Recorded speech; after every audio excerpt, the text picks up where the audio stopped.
စိတ်မဆိုးတတ်တဲ့ပုဂ္ဂိုလ်လှတယ်တဲ့စိတ်မဆိုးတတ်ဘူး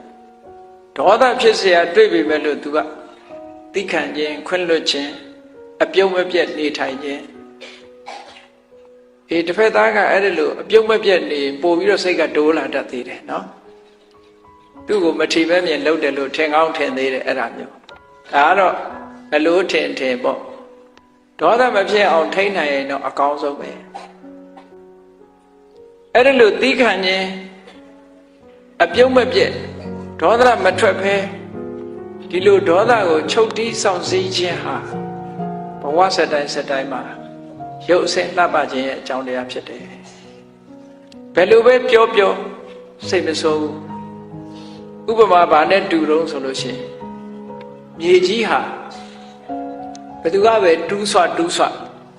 မြေကြီးကတုံ့ပြန်မှုမလုပ်ဘူးတဲ့ပထဝီသမစိတ်လို့ဆိုတာမြေကြီးနဲ့အလားတရံတူတဲ့စိတ်တုံ့လောက်ခြင်းမရှိဘူးထို့တူပဲရေဟာလည်းပဲဘယ်သူကပဲရေကိုမီးဘူးတိုက်မီးရှို့ရေဟာလည်းပဲ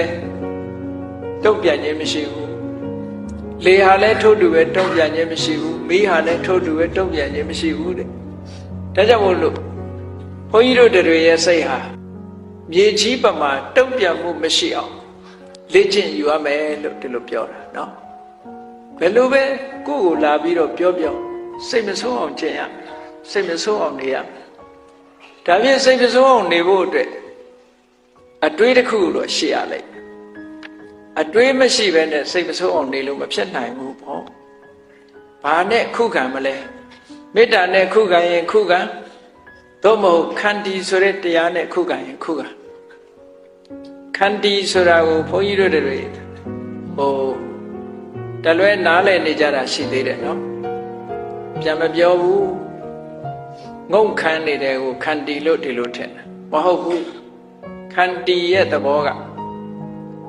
ပင်ကိုယ်စိတ်အခြေအနေမပြတ်အောင်ထိန်းထားနိုင်တာကိုခန္တီလို့ခေါ်တယ်